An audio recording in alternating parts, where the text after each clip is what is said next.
आए हैं सदर की तरफ और यहाँ से दिलबर अपने एटीएम से कुछ पेमेंट ले रहा है। उन्होंने कुछ सामान लेना है घर के लिए। इस साइड पे बैंक अल-फलाह है, आई थिंक लिखा हुआ तो यही है, शायद यही उसकी ब्रांच हो। तो बस जो भी सामान लेंगे वो, कुछ मैंने अपनी मेडिसिन लेनी है, मेडिसिन लेके फिर घर चलते हैं। अस्सलाम वालेकुम माय यूट्यूब फैमिली, कैसे हैं आप? उम्मीद करती हूँ कि आप सब ठीक होंगे, खैरियत से होंगे और मैं भी बिल्कुल ठीक हूँ अल्हम्दुलिल्लाह से। आप लोगों की दुआएं हैं। और सुनाएं आपका रमज़ान कैसा गुजर रहा है? मैं बस थोड़ी सी घर की ग्रॉसरी के लिए बाहर आई थी, बस ज़रूरत की मैं लेती हूँ, ज़्यादा नहीं लेती, जब ख़त्म हो जाती है फिर हम दोबारा ले लेते हैं। तो बस दिल पर भी आ गया तो निकलते हैं।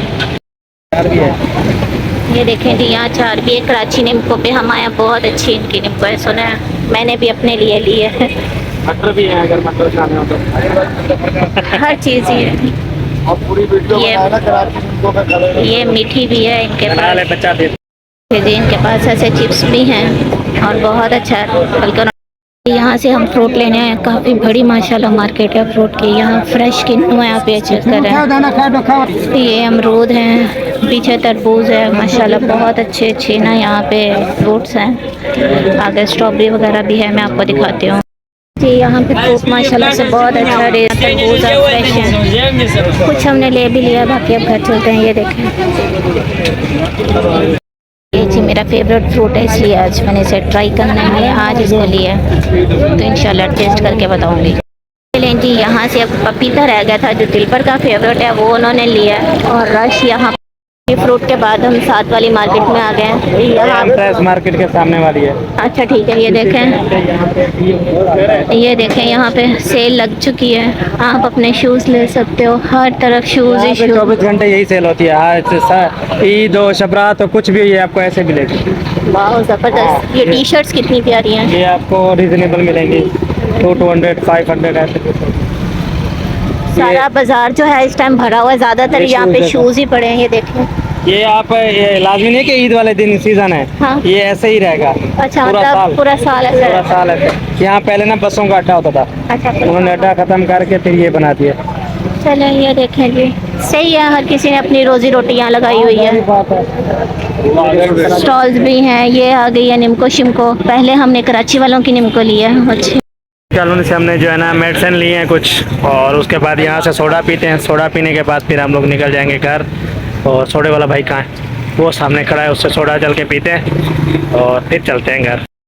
ये सामान पैक कर लिया है हमने और अभी हम बाहर थोड़ा निकल रहे हैं अफ्तारी के लिए। अभी हम जा रहे हैं चैना पोर्ट, आज रोज़ा खोलेंगे वहाँ पर, और इसको खानी है जी लहाम मंदी। तो आज इसको बिलावल हाउस के सामने मंदी हाउस है, वहाँ से मंदी लेते हैं और फिर चैना पोर्ट वहाँ बैठते हैं, रोज़ा शोज़ा खोलेंगे क्योंकि थोड़ा सा आउटिंग भी हो जाए। और उसके अलावा जो है ना मैं कैसा लग रहा हूँ अपने ये भी ज़रा कमेंट्स करके बताना। तो आप बहुत अच्छे लग रहे हो। सारा सामान ओके शोके करके जा रहे हैं। ये काफ़ी सामान है लेकिन हमने क्लोज इसको मैंने आज की है, सीधी सी तरीके से क्लोज किया है। हाँ जी, अल्लाह शुक्रिया। आप ये फूल वगैरह चेक करें, कितना खूबसूरत है। जिसका ये ड्रेस है, ग्रीन है ना, ये सी ग्रीन टाइप ड्रेस है। ये इसका शूज़ और ये इसका पूरा लुक है। तो ड्रेस आपको कैसा लग रहा है वो भी बताइएगा। चलें, काली बिल्ली, चिट्टी बिल्ली, काली बिल्ली, वाह। मुझे तो आप मुखातिब और जानते होंगे ना, आपका मेज़बान, आपका होस्ट दिलबर अकबर जी। आज हम पुल के ऊपर से जा रहे हैं। ये ग्राउंड है, यहाँ पे टेस्ट वगैरह करने आते हैं। सामने अब्दुल्ला जगह की मज़ार है, वो किला है, उसका भी किसी दिन आपको विजिट करवाएंगे, लेकिन बाहर से अंदर नहीं।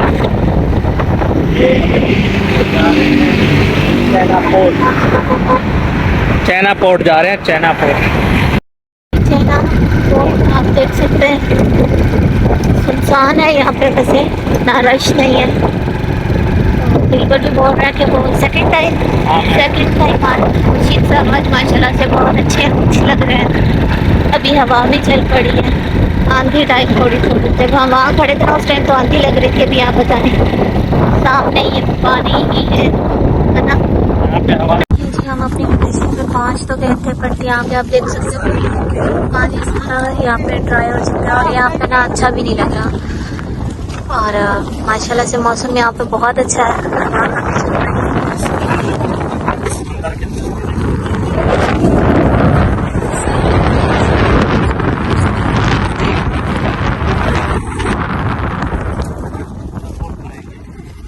इसलिए शायद इसीलिए पानी कम हो रहा है यहाँ पे। देखो ना वो हाँ, यहाँ पे हवा काफ़ी ज़्यादा है। ये चीज़ आप चेक करें, माशाल्लाह बहुत प्यारा व्यू है। और यही है ना चाइना बोर्ड जिसे आप कहते हो? हेलो, यही है ना जो मैं दिखा रही हूँ? ये चीज़ की दूसरी साइड है और ये इसका फ्रंट, ये फ्रंट है। बस फ्रंट बैक दोनों भी सब जो भी सब आ जाओ। ये भाईजान आ रहे हैं, एक के साथ वीडियो बनाएंगे अपना थोड़ा सा। चलें जी, ये हमारी मंदी है, खाना है। बाकी अभी कुछ खाना हम बना रहे हैं यहाँ पे, फ्रूट चाट। तो ये इनके साथ रहते हैं। वहाँ का व्लॉग जो था वो दिलबर ने शूट किया था, अब यहाँ का मैं करूँगी। माशाल्लाह माशाल्लाह, ये इसकी फ़ाइनल लुक है और देखने में बहुत टेस्टी है अल्हम्दुलिल्लाह। लेकिन खाएंगे, बताएंगे। आप ये लाम मंदी फर्स्ट टाइम?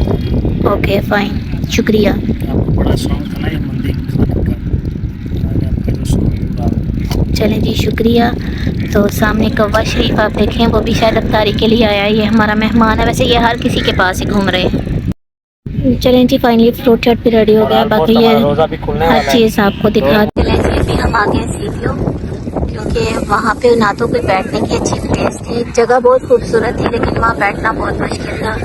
सीढ़ियों का व्यू बहुत खूबसूरत है। अभी हम थोड़ी सी सेटिंग कर रहे हैं, सेटिंग करने के बाद फिर हम अफ्तारी करेंगे। ऐसा ही है? कैसे हैं आप? जी, जिंदा हूँ। हाँ जी, माशाल्लाह से बहुत रश है आज यहाँ पर। हर तरफ फैमिलीज ही फैमिलीज हैं, अफ्तारी के लिए आए हैं। रोज़े का तकरीबन टाइम हो चुका है और बस रास्ता असल में खुल गया सीढ़ियों का, हाँ, इस वजह से रास्ता खुल गया। ये देखें आज तो जगह ही नहीं मिल रही। हाँ जी, तो दूर तक गाड़ियाँ लगी हुई हैं। गाड़ी बस टाइम हो गया और उसके बाद अफ्तारी होगी, फिर घर वही आप पहले वाली रूटीन इंशाल्लाह। बस अल्लाह ताला सबके रोज़े कबूल करे। असल में टाइम बहुत जल्दी से गुजर रहा है रोज़ों का, ऐसे ही है ना? बहुत जल्दी रोज़े का 15 रोजे के 15 रोज़े के। ये चेक करें। चलें जी, आज का व्लॉग मैं यहीं पे एंड करती हूँ। उम्मीद करती हूँ कि आपको मेरा ये छोटा सा व्लॉग पसंद आएगा। और मैंने आज छोटा सा व्लॉग खुद ही बनाया क्योंकि मुझे कुछ सवालों के जवाब देने थे। तो सबसे पहली बात यह है कि मैं ये अफ्तारी जब कर रही थी, सीवीओ पे भी मैंने बहुत ट्राई की वीडियो बनाने की, लेकिन मेरे अंदर हिम्मत ही नहीं थी।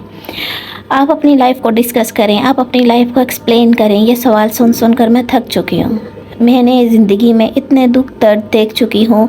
मैंने इन 25 से 26 साल में जो दुख देखे हैं वो मैं 25 मिनट में भी बयान नहीं कर सकती, ठीक है?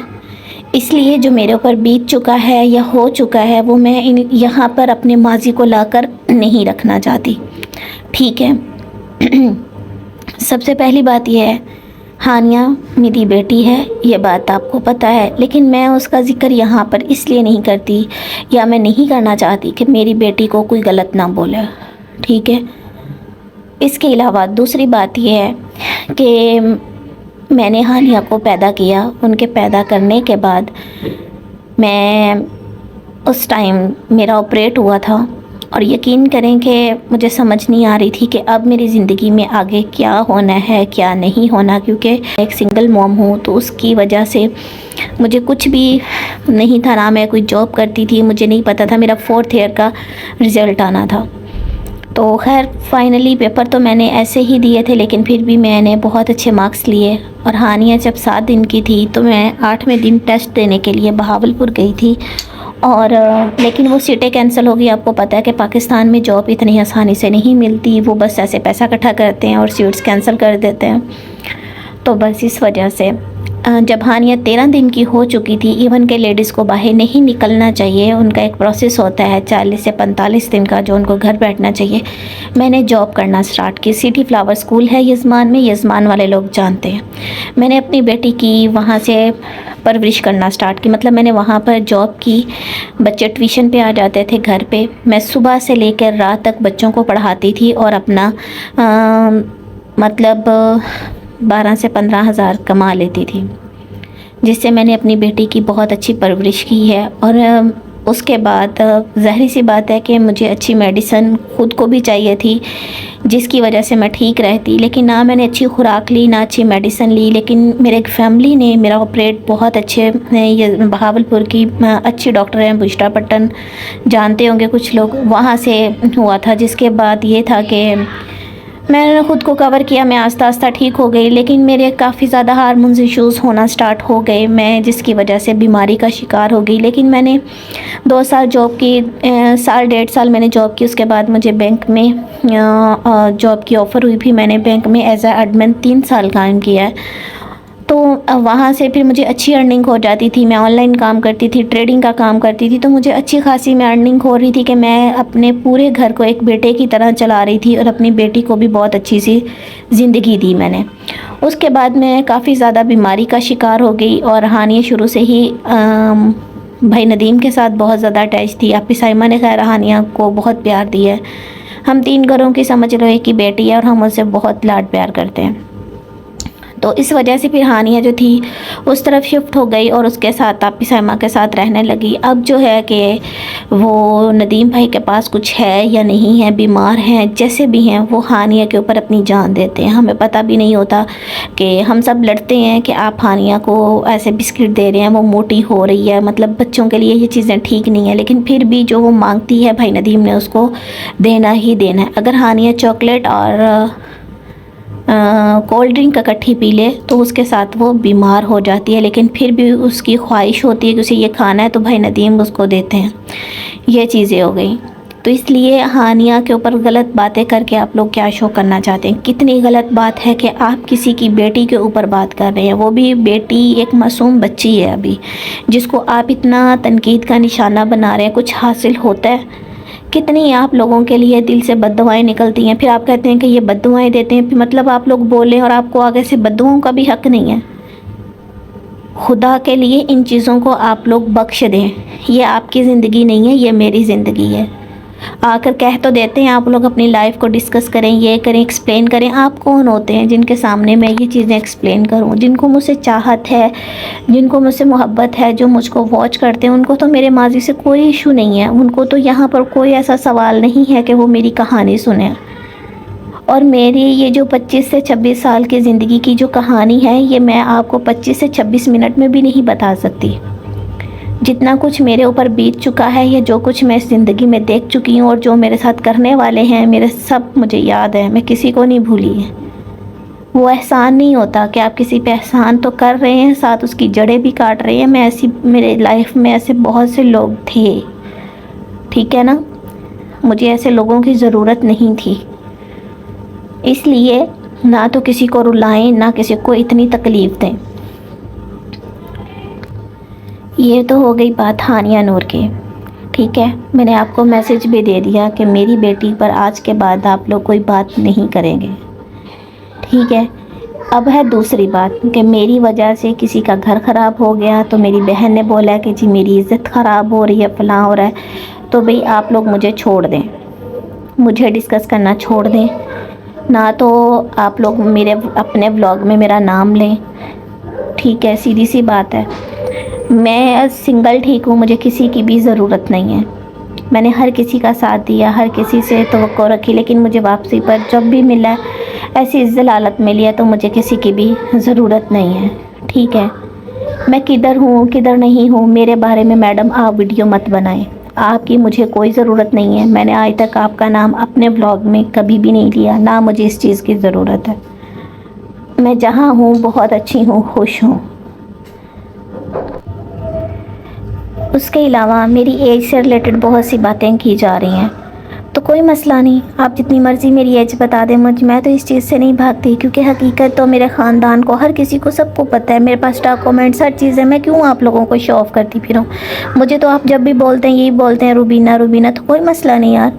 मैंने पहले भी बोला है कि अगर मैं रुबीना की हम एज हूँ तो कोई मसला नहीं, वो भी तो एक वालदा है ना। अगर बेटी को वालदा के साथ तशबीह दी जाए तो ये तो बहुत अच्छी बात है, बेटी के लिए काबिल फ़ख्र की बात होती है कि यार मुझे मेरी माँ जैसा बोला गया। अगर वो दिलबर की जन्नत है तो वो मेरी भी है।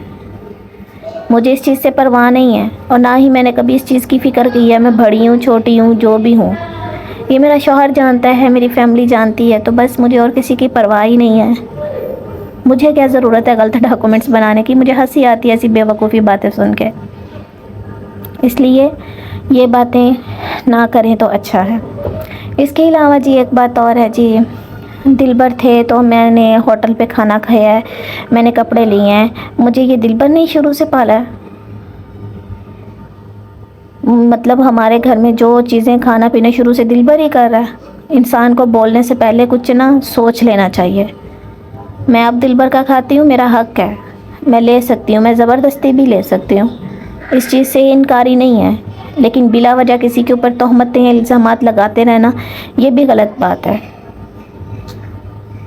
ठीक है ना। हम दिलबर से पहले भी खाते थे और अब भी मैं अल्हम्दुलिल्लाह मेरी फैमिली खा रही है, अच्छे घरों में रह रही है। हर चीज़ में YT पे नज़र आ रही है, व्लॉग में ना कौन किसका क्या खाता रहे, हर चीज़ नज़र आती है। इस तरह किसी के ऊपर ब्लेम लगाना बहुत गलत बात है। ठीक है। और एक चीज़ और मैं बोलना चाहूँगी कि खुलेआम आऊँगी, ऐसे करूँगी तो आप सरेआम भी आ सकती हैं। मैं जहाँ पर हूँ, जिधर रहती हूँ, आपको बखूबी पता है। ठीक है ना। इस तरह की ब्लैकमेल करना, किसी को हरासा करना, इस पे बहुत बड़ा केस होता है। ठीक है। तो बस इतना बोलूँगी कि मेरा नाम और मेरे बारे में वीडियो बनाना बंद कर दें। इससे ज़्यादा मैं नहीं बोलना चाहती, ना मुझे अपनी ज़ुबान गंदी करनी है। ठीक है। और अल्लाह सिर्फ़ इस दुनिया में एक बंदे का ही नहीं है। इस दुनिया में जो गैर मुस्लिम है या कोई भी दीन है, कोई भी मज़हब है, पूरी दुनिया का रब एक ही है। ठीक है ना। खुदा एक ही है और सबका खुदा एक है। हर कोई उस पर भरोसा करता है। तो अल्लाह सबका है, वो हर किसी को देख रहा है और हर किसी की सुन रहा है। इसलिए अल्लाह ताला सब कुछ देखकर ही फ़ैसले करता है, ऐसे अल्लाह ताला कोई फ़ैसला नहीं करता। मुझे अपने रब पर पूरा भरोसा है। मेरी बेटी पे हर रोज़ आप वीडियो बना देते, कोई इधर बनाता है, कोई उधर बनाता है, जिसकी वजह से ज़लालत मेरे जैसी को होती है। परेशान मैं और मेरे हस्बैंड होते हैं। इसलिए जो भी मामलात हैं अपने घर में बैठकर ठीक करें। अगर नहीं होते तो खुदा के लिए छोड़ दें, जीने दें मुझे, बस कर दें ये ड्रामाबाजी। जो चीज़ें हैं तो वो सबको पता है। मुझे इससे ज़्यादा कोई भी किसी से बात नहीं करनी है। और काइंडली मेरे बारे में अब कोई भी वीडियो ना बनाए तो ज़्यादा बेहतर है। फिर आप लोगों की बात होती है जी मेरा चैनल, मेरा पैनल, हम बोल सकते हैं, ये कर सकते हैं, तो फिर मुझे भी नहीं कोई रोक सकता। फिर मेरे लिए भी कॉल्स मत करवाया करें कि मेरे लिए वीडियो ना बनाएं। बस इतना मैसेज आई थिंक आपको समझ आ जाएगा। मज़ीद बातें जो भी हैं, आप मेरा भी इंस्टा ID आपके पास होगा, मेरे नंबर होंगे, सारा कुछ होगा ना, तो फिर आप उस पर बात कर सकते हैं। इसलिए मुझे और परेशान ना करें कि मैं कुछ गलत कर जाऊं और उसके ज़िम्मेदार आप लोग हों। मैं इस नौबत पर आ चुकी हूं और मैं कोई गलत कदम उठा लूँगी। मैं ये सरेआम बोल रही हूँ। और इसको धमकी इस तरह की चीज़ ड्रामेबाजी में लेके जाने की किसी को भी कोई ज़रूरत नहीं है। मुझे इतना बिला वजह की टेंशन, डिप्रेशन जो दे दिया है, मैं जो भी गलत करूँगी उसके ज़िम्मेदार जो लोग हैं वो आप सबके सामने हैं। ये जो 3-4 दिन से मुसलसल मेरे नाम की वीडियो बनाई जा रही है ना, तो सिर्फ इन्हीं का कसूर है, क्योंकि मुझे अच्छा ही नहीं लगता कि मैं अपनी ज़ुबान से किसी का भी नाम लूँ। और आज के बाद मेरे ऊपर और मेरी बेटी के ऊपर, मेरी फैमिली के ऊपर सोच समझ कर वीडियो बनाइएगा। अगर एक दीवार है ना, उसको भी आप बार बार बुलाते रहोगे ना, एक दिन वो भी आवाज़ देगी। तो इसलिए आज मैं भी इसीलिए बोली हूँ, क्योंकि मैं थक चुकी हूँ। अपनी दफ़ा तो आप लोगों को छोटी सी बात चुभती है तो रोते हैं, तो ये सब कुछ करते हैं ना, मुझे भी उतनी तकलीफ़ होती है। कभी आप लोगों ने सोचा जो मुझ पे बीत रही है मैं क्या फ़ील कर रही हूँ? कभी किसी ने इंसाफ किया? अगर YT पे इंसाफ होता ना तो आज बराबर इंसाफ हो रहा होता हर किसी। लेकिन क्या है कि मुझे इस तरह रोना धोना अच्छा नहीं लगता। मैं अपने हक़ के लिए खुद आवाज़ उठा सकती हूँ। मैं नहीं चाहती कि दिलबर मेरे लिए वीडियो बनाए या दिलबर मेरा साथ दे, नहीं। उसकी लाइफ है, उसके 2 घर हैं, उसकी फैमिली हैं, उन्होंने अपनी दोनों फैमिलीज़ को देखना है। अगर मैं इस चक्कर में बैठी रही तो वो कभी भी नहीं कर पाएंगे। इसलिए मुझे अपना दिफा खुद ही करना है, तो मैं करूँगी।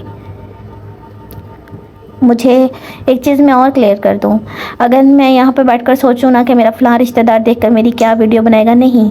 मैं जब भूखी प्यासी थी, परेशान थी, बीमार थी, रोती थी, सब मेरे रिश्तेदार क्या कर रहे थे मुझे बखूबी पता था। जो मेरे साथ अच्छे थे मैं उनकी हमेशा दिल से तारीफ़ करती हूँ, और जो मेरे साथ अच्छे नहीं थे मैं उनको भी बहुत बखूबी जानती हूँ। तो कोई किसी को खाने को नहीं देता, अपने अपने घर से खाना है, अपना खुद कमाना है, जो भी करना है, ठीक है। इसलिए मैं किसी की परवाह नहीं करती। मैं कहती हूँ सगे बहन भाई बदल जाते हैं, इसलिए मैं अपने लिए खुद दफ़ा कर सकती हूँ, खुद स्टैंड ले सकती हूँ।